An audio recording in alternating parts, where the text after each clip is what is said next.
In this lecture, I'm going to talk about parameterized test number 2. Parameterized test. We have read this message in previous lecture. In this one, we will try a more advanced test, domain test. There are a lot of cases that we need to check whether there is a domain name is that valid or not valid. In order to do that, we need a regular expression. So, the regular expression to check a domain name is the following. You need to have a begin of the document or line on the end. So it's begin and end. And then there's a parenthesis that for group of characters. And then plus a second section. That is the com part. So that's the second section. And the first part, that could be something like Google dot. Then this is the regular expression to check that. So at the end of this group, you will need a double slash dot.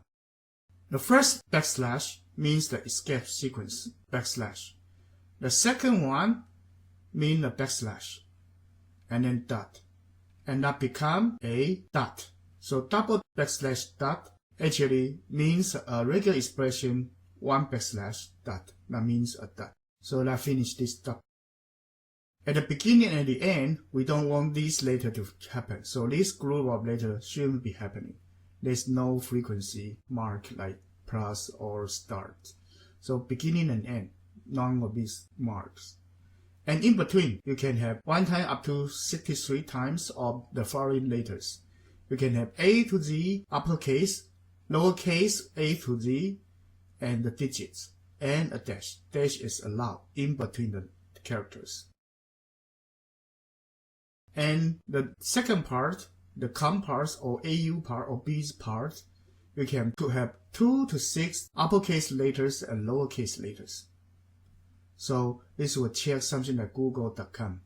The first part, check Google. The second part, check com. In between them, there's a dot. Now, let's go to Eclipse to check the program. Now let's look at the Java file for domain pattern.java.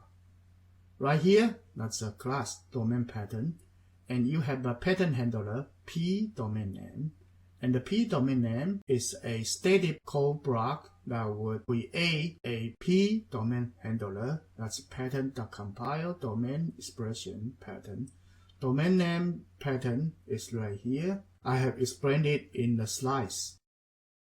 This pattern being compiled for the pattern handler, and the pattern handler uses a matcher to match the domain name that is from the test vector to check if it is valid domain name or not. That's the method that we are going to check the pattern whether it's valid or not. Let's go back to the tester class. In the tester class, we have two tuples, the domain and expected Boolean value, the two values that we like to test, whether the domain is valid or not valid. So in this class, we have two tuples, one string tuple for domain, one Boolean tuple for expected Boolean value. And the vectors are right here, google.com, eChat.com, dash eChat.com. The dash eChat.com is false. That cannot be valid because we don't allow the leading dash or ending dash, or leading question mark or ending question mark, or leading question mark, band, and dash. And we can repeat the first part of the domain name like www dot one section, that's okay. AT&T dot the second section, that's also okay. And you can have many sections with separated by dot, that's okay. But if you put the http dot colon double slash, that's not part of domain name. That's part of URL, not the domain name. That's the protocol part. So that part is not allowed. And also column and double slash is not valid character for domain name. But if between your domain name you have dash between the letters, that's allowed.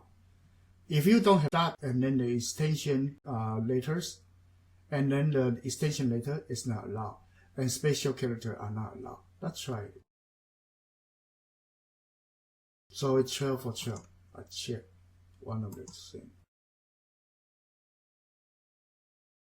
It's calling the test valid domain and put it in the vector in, and then you get a result.